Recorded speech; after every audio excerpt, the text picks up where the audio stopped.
Hello everyone, welcome to our channel SSC preparation. So అందరూ subscribe చేసుకోండి. Subscribe చేసుకోకుండానే videos చూస్తున్నారు. So అందరికీ తెలిసే ఉంటుంది, మనకి ఆర్ఆర్బీ నుంచి నోటిఫికేషన్ వచ్చింది, ఎన్టీపీసీ నోటిఫికేషన్.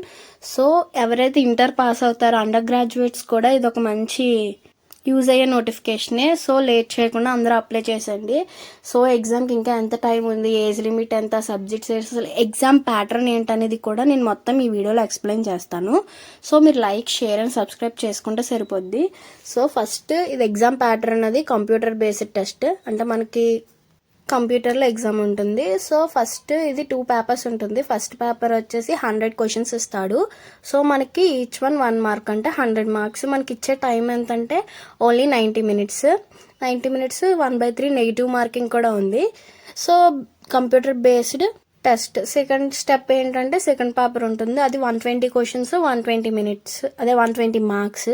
సో థర్డ్ ఏంటంటే టైపింగ్ టెస్ట్ కూడా ఉంటుంది, అది కొన్ని పోస్టులకే, అంటే టైపిస్ట్ ఉంటాయి కదా ఆ పోస్ట్కి మాత్రమే టైపింగ్ టెస్ట్ ఉంటుంది. తర్వాత డాక్యుమెంట్ వెరిఫికేషన్, మెడికల్ ఇవన్నీ ఉంటుంది. సో ఇందులో ఉండే సబ్జెక్ట్స్ ఏంటంటే general awareness, reasoning, mathematics. English ఉండదు. సో ఇంగ్లీష్లో వీక్గా ఉన్న వాళ్ళకైతే, అంటే మేము గ్రామర్ అటు చేయలేమనుకున్న వాళ్ళకి ఈ నోటిఫికేషన్ అయితే చాలా బాగా యూజ్ అవుద్ది. సో 15 లాంగ్వేజెస్లో ఎగ్జామ్ పెడతారు. ఎన్ని వేకెన్సీస్ ఉన్నాయంటే 8,860 వేకెన్సీస్ ఉన్నాయి. గ్రాడ్యుయేట్కి వచ్చేసేసి 5,810. అండర్ గ్రాడ్యుయేట్ వచ్చి 3,050 ఉంది. గ్రాడ్యుయేట్ అంటే డిగ్రీ కంప్లీట్ అయిన వాళ్ళు, గ్రాడ్యుయేషన్ చేసిన వాళ్ళు. సో అండర్ గ్రాడ్యుయేట్ అంటే ఇంటర్ కంప్లీట్ అయిన వాళ్ళు కూడా దీనికి అప్లై చేసుకోవచ్చు. సో ఫస్ట్ పేపర్లోని మ్యాథ్స్ వచ్చేసి 30 క్వశ్చన్స్ ఉంటాయి, 30 మార్క్స్. రీజనింగ్ కూడా same 30 questions 30 marks. But general awareness వచ్చేసి 40 క్వశ్చన్స్ 40 మార్క్స్ అనమాట. సో జీకే మీద ఎక్కువ కాన్సన్ట్రేట్ చేయండి, ఎందుకంటే 40 క్వశ్చన్స్ కాబట్టి. దీని ఏజ్ లిమిట్ వచ్చేసి 18 ఇయర్స్ నుంచి 33 ఇయర్స్ వరకు ఎవరైనా అప్లై చేసుకోవచ్చు. క్యాస్ట్ బట్టి ఏజ్ రిలాక్సేషన్ కూడా ఉంటుంది. సో లాస్ట్ డేట్ వచ్చేసి 20 నవంబర్ లోపు అప్లై చేసుకోండి. సో ఇందులో ఉండే పోస్టులు ఏంటంటే గ్రాడ్యుయేట్వి goods train manager, senior clerk cum typist, junior accountant, ticket collector, station master. కొన్ని పోస్టులకి టైపింగ్ టెస్ట్ ఉంటుంది కదా, ఇక్కడ స్టేషన్ మాస్టర్కి కంప్యూటర్ బేస్డ్ యాప్టిట్యూడ్ టెస్ట్ ఉంటుంది. సో ఫీజు వచ్చేసి జనరల్ అండ్ ఓబీసీ ఈడబ్ల్యూఎస్ క్యాండిడేట్స్కి 500, ఎస్సీ ఎస్టీ ఈబీసీ ఫీమేల్కి 250. సో ఎవరైతే ఎగ్జామ్కి అటెండ్ అవుతారో ఈ 500 పే చేసిన వాళ్ళకి 400 రీఫండ్ అవుద్ది. అదే ఫీమేల్స్ 250 పే చేస్తారు కదా, వాళ్ళకి 250 రీఫండ్ అవుద్ది. బట్ ఎగ్జామ్కి అటెండ్ అవ్వాలి, ఎగ్జామ్కి అటెండ్ అయిన వాళ్ళకే. సో ఇప్పుడు పేపర్ 2లో జనరల్ అవేర్నెస్ 50 క్వశ్చన్స్ ఇస్తాడు, 50 marks. Maths 35 marks. Reasoning 35 marks. దీనికి ఇచ్చే టైమింగ్ ఎంతంటే 90 మినిట్స్. Total 120 marks. సో చూసారు కదా, జనరల్ అవేర్నెస్కి వెయిటేజ్ ఎక్కువ ఉంది. సో దాని మీద ఎక్కువ కాన్సన్ట్రేట్ చేయండి, రీజనింగ్లో మ్యాథ్స్లో పర్ఫెక్ట్గా ఉంటే. సో ఇది అసలు ఎగ్జామ్ ప్యాటర్న్, పోస్టులు, ఫీజెస్ అన్నీ నన్ను. ఇప్పుడు మనం సిలబస్ చూద్దాం. ఫస్ట్ మ్యాథమెటిక్స్లోకి వచ్చేసరికి number system, decimals, fractions, LCM and HCF, ratio and proportion, percentage, mensuration, time and work, time and distance, simple interest and compound interest, profit and loss, simplification, algebra అంటే elementary లెవెల్లోని, statistics, geometry and trigonometry. ఇది mathematics syllabus. So ఇది అయిపోయిన తర్వాత రీజనింగ్లో ఏమేమి ఉన్నాయంటే analogies, series, coding and decoding, mathematical operations, similarities and differences, relationship, analytical reasoning, syllogism, jumbling, Venn diagrams, puzzles, statement and conclusion, decision making, data sufficiency, interpretation of graphs. So ఇది reasoning syllabus. ఇంకా reasoning తర్వాత general awareness. So history, polity, economy, geography ఇవి అయితే కామన్గా ఉండే subjects. History అంటే మనకి 3 types ఉంటాయి, modern India, medieval India, ancient world కూడా ఉంటుంది.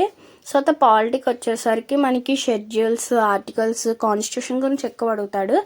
ఎకనామీ అంటే మనకి బడ్జెట్స్, స్కీమ్స్ ఇవన్నీ ఉంటాయి కదా, ఇవి గురించి అడుగుతాడు. జాగ్రఫీకి వచ్చేసరికి రివర్స్, ల్యాండ్స్, డెక్కన్ ప్లాట్యూస్ చాలా ఉంటాయి, అవన్నీ అడుగుతాడు. మళ్ళీ 5 years కమిషన్స్ ఇవన్నీ ఉంటాయి కదా, మొత్తం అన్నీ అడుగుతాడు. కరెంట్ అఫైర్స్ వస్తే మనకి 1 year అయినా చదవాలి మ్యాక్సిమమ్. సో తర్వాత computer awareness, computer hardware, software, కొన్ని షార్ట్ కట్స్ కూడా ఉంటాయి కదా, Ctrl+A Ctrl+B ఇవి కూడా షార్ట్ కట్స్ అడుగుతాడు. ఇంకా స్టాటిక్ జీకేకి వచ్చేసరికి అవార్డ్స్ మనకి రీసెంట్గా నోబెల్ అవార్డ్స్ చాలా మందికి వచ్చాయి. సో పద్మశ్రీ, పద్మ అవార్డ్స్ మొత్తం అవన్నీ చదవండి. ఇంకా స్టాటిక్ జీకేలో ఏమేమి వస్తాయంటే స్పోర్ట్స్ అవార్డ్స్ మొత్తం మనవి first in India, first in female, world, states and their folk dances, classical dances, official languages మొత్తం చాలా ఉంటుంది స్టాటిక్ జీకే వెయిటేజ్. సో చాలా క్వశ్చన్స్ అయితే ఇవ్వచ్చు.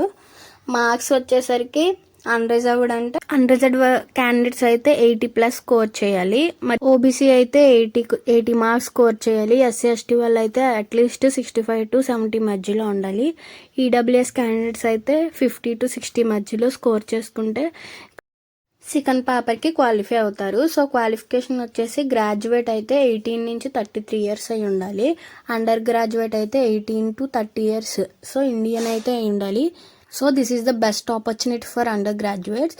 సిలబస్ అయితే సేమ్ ఉంటుంది, బట్ క్వశ్చన్ పేపర్ లెవెల్ అనేది అండర్ గ్రాడ్యుయేట్కి అంటే ఇంటర్ వాళ్ళకి తగ్గట్టు ఉంటుంది. డిగ్రీ వాళ్ళకి క్వశ్చన్ లెవెల్ అనేది డిఫరెంట్గా ఉంటుంది, బట్ సిలబస్, ఎగ్జామ్ ప్యాటర్న్ మొత్తం అన్నీ సేమ్. సో మనం గ్రాడ్యుయేట్ పోస్టులు అయితే చూసాము. ఇప్పుడు అండర్ గ్రాడ్యుయేట్ పోస్టులు కూడా చూద్దాం. Commercial come ticket clerk, accounts clerk cum typist, junior clerk cum typist, trains clerk. So typist అని ఉంది కదా, వీళ్ళకైతే టైపింగ్ టెస్ట్ ఉంటుంది. ఎవరైతే పేపర్ 1 పేపర్ 2 క్వాలిఫై అవుతారో వాళ్ళకి మాత్రమే typing test, document verification, medical అవి ఉంటాయి. సో మెడికల్లో చూడండి ఏమేమి ఉంటాయో ఏంటనేది. సో ఫస్ట్ అయితే మీరు మనకి ఫెబ్లో ఉంటాయో ఎగ్జామ్స్ అంటున్నారు, మరి ఇంకా ముందుగా ఉంటాయో ఇప్పుడు ఉంటే క్లారిటీ ఇంకా లేదు. సో ఇంకా జస్ట్ ఇప్పుడే కదా నోటిఫికేషన్ వచ్చింది, ఇప్పటి నుంచి ట్రై చేయండి. అట్లీస్ట్ రీచ్ అయినా అవుతారు, క్వాలిఫై అవ్వకపోయినా నెక్స్ట్ టైంకి మనకు ఒక ఐడియా వస్తుంది. సో ఇది ఇంక మొత్తం ఆర్ఆర్బీ ఎన్టీపీసీ నోటిఫికేషన్. సో మనకి ఇప్పుడు ఎగ్జామ్ ప్యాటర్న్, సిలబస్, పోస్ట్ కానీ క్వాలిఫికేషన్ కానీ మొత్తం అసలు ఏంటనేది A to Z మనకి ఎన్టీపీసీ నోటిఫికేషన్ గురించి తెలిసింది. ఇప్పుడు ఒక ఐడియా వస్తుంది. సో ఈ ఐడియాతోటి మనం సిలబస్ ఎలా ప్రిపేర్ అవ్వాలి ఏంటనేది స్టార్ట్ చేయాలి. సో 4 months ఆఫ్ టైం ఉంటుంది. సో ఈ 4 monthsలో ఎలాగైనా మనం జాబ్ అనేది రీచ్ అవ్వాలి. మనం అట్లీస్ట్ 80 మార్క్స్ అనేది సెక్యూర్ చేసుకోవాలి. సో కట్ ఆఫ్లో మనకి ప్రాబ్లం అనేది ఉండదు. So that's it. సో అందరికీ ఆల్ ది బెస్ట్. అందరూ ఎగ్జామ్ క్రాక్ చేయాలి. So that's it. Subscribe for more videos. SSC preparation YouTube channel. So next నుంచి ఇంకా CGL స్టడీ వ్లాగ్స్ కూడా అప్లై చేస్తూ ఉంటాను. సో అప్పటి వరకు లైక్ చేసి షేర్ చేసుకొని పెట్టుకోండి. సో ఇన్ఫర్మేషన్గా వీడియోస్ వస్తున్నాయి అనిపిస్తే అందరికీ షేర్ చేయండి. Thanks for watching my videos. Don't forget to subscribe to my channel. Stay tuned for another video. Okay, bye.